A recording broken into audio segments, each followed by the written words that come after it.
For almost a decade, people called it the train to nowhere. A bullet train promised to connect Los Angeles to San Francisco that somehow couldn't connect its own budget to reality. Critics laughed, costs ballooned, and the Central Valley, the heart of the whole project, learned to stop holding its breath. But 2026 is the year the laughing gets a little harder to do, because the track is finally going down.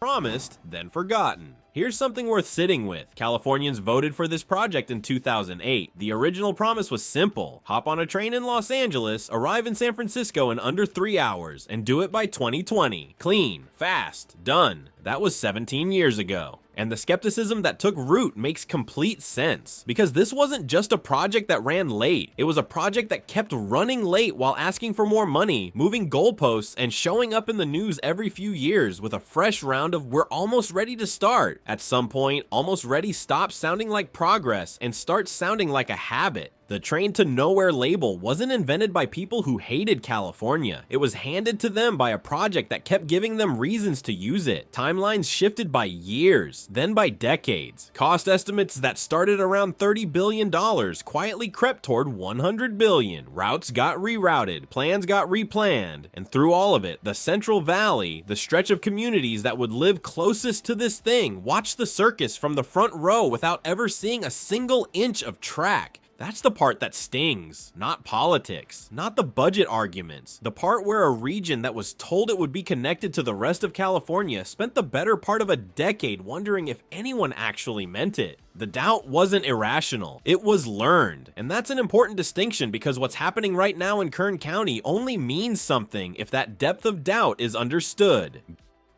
Built on broken ground. So how does a project this big fall this far behind? Because it wasn't just bad luck. There were real structural reasons this thing struggled, and glossing over them would be doing everyone a disservice. The honest version is this. California launched high-speed rail before it knew how to build high-speed rail.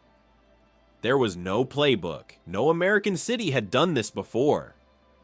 So the authority did what any organization does when there's no map. It figured things out as it went. It hired consultants, fought lawsuits, redrew routes, and burned through years of momentum trying to learn a thing it should have learned before breaking ground. One of the biggest early mistakes was the route itself. Instead of taking the most direct path, the line was steered through the eastern cities of the Central Valley to win political support from county leaders. That decision bought goodwill in the short term, but it added cost, complexity, and a trail of land use battles that slowed everything down for years. Then came the environmental reviews, the legal challenges, the neighborhoods that didn't want to be disrupted, the business owners in Bakersfield who needed to know whether to stay or go, but couldn't get a straight answer. Every one of those fights was legitimate, and every one of them cost time that the project could not afford to lose. The result was a decade of visible struggle and invisible progress. Money spent, yes. Things built, not enough of them, and a public that watched the price tag climb without seeing much change out the window. But here's the thing about building something nobody in this country had ever built before. Eventually, the learning stops and the doing begins. The question was always whether California would actually get there. The Valley waited. While the debates played out in Sacramento and the headlines cycled through another round of, is this thing ever going to happen? Actual people in actual towns were just trying to get by. The Central Valley isn't an abstraction. It's Shafter and Wasco and Bakersfield and Fresno, cities that have been physically close to this project from the beginning, but economically distant from the opportunities it was supposed to unlock. These are communities where a good paying construction job isn't a talking point. It's a mortgage. It's a kid staying in school. It's a family that doesn't have to choose between the rent and the grocery bill. And here's what doesn't get said enough. Even during the years when the project looked like a punchline from the outside, it was quietly becoming something real for the people building it. More than 16,400 jobs have been created since construction began. Over 70% of those jobs go to Central Valley residents. On any given day, up to 1,700 workers showed up to high-speed rail construction sites across 4 counties. Not because they believed in a vision statement, because it paid well and the work was there. Those workers weren't waiting for a ribbon cutting. They were already in it, but their families, their neighbors, their communities, they were still waiting for the part where the train actually shows up, where the valley stops being the place the project passes through and becomes the place the project connects. That wait is almost over, and the proof is sitting on 100 150 acres in Kern County. By the way, is this project worth finishing, or should California cut its losses? Drop an honest answer in the comments.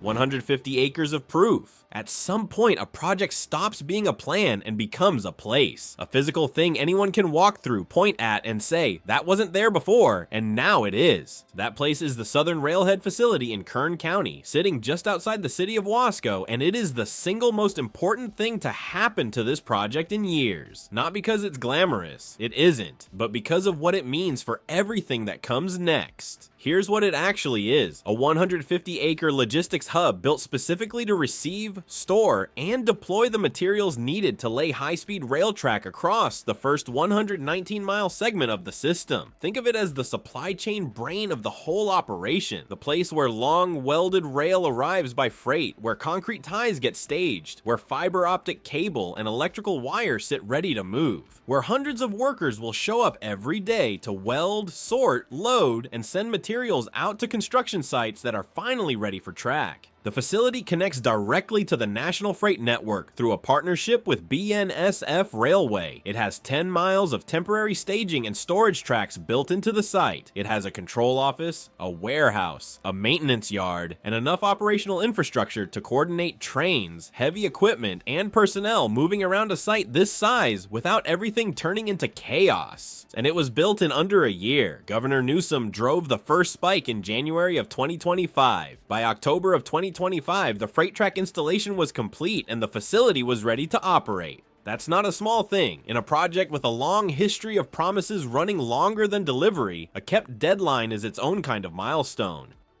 463 miles ready. But a railhead alone doesn't move a train, so let's zoom out for a second, because the full picture is more significant than any single facility. Of the 494 total miles that make up the San Francisco to Los Angeles and Anaheim corridor, 463 miles are now fully environmentally cleared and construction ready. That's not a planning figure. That's not an aspiration written into a business plan. That's 463 miles that have cleared every environmental review, every legal hurdle, every regulatory gate that this kind of infrastructure has to pass through before a single piece of equipment touches the ground. To put that in perspective, the fight to get environmental clearance on a project this size and this complicated is often the longest and most brutal part of the whole process. Land disputes, wildlife assessments, community impact reviews, federal sign-offs. For 463 out of 494 miles to be sitting on the other side of all of that is a number that deserves more attention than it gets.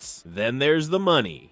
For most of its life, this project ran on unstable funding. It would get a federal grant here, a cap and trade allocation there, and spend a significant amount of energy just trying to figure out where the next round of dollars was coming from. That stop and go funding cycle made long-term planning nearly impossible and gave critics a legitimate target every single budget cycle. That changed. California's Cap and Invest program was renewed with a commitment of $1 billion per year flowing to high-speed rail through 2045. 20 years of guaranteed annual funding. That's the kind of certainty that doesn't just keep a project alive. It makes private investors start returning phone calls. And right now, international companies are doing exactly that, circling a project that finally has a foundation stable enough to build on.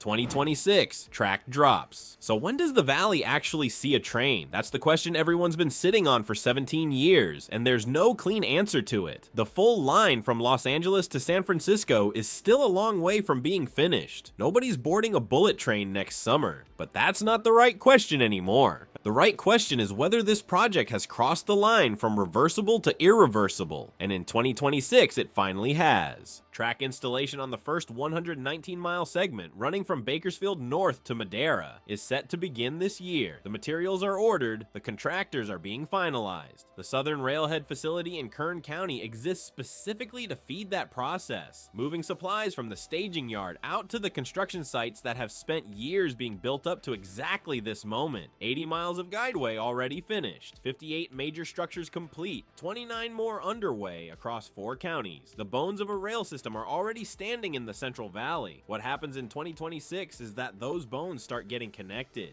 And here's the part that changes the whole picture. In January of 2025, a promise was made in public. The railhead would be done by October. In October of 2025, it was done. That sounds simple, but for a project that spent a decade making promises on a stage and delivering apologies in a press release, a kept commitment is not a small thing. It's a signal that the culture of execution has genuinely shifted, and the Central Valley didn't ask for much. It asked to be connected, to be taken seriously, to have the thing that was promised actually show up. And in 2026, for the first time in a very long time, the ground itself is starting to answer back. The train to nowhere now has somewhere to go, and the people who never stopped building it, the ironworkers, the welders, the crews showing up in the Central Valley every single day, they knew that before anyone else did. If you enjoyed this video, you'll love this next one.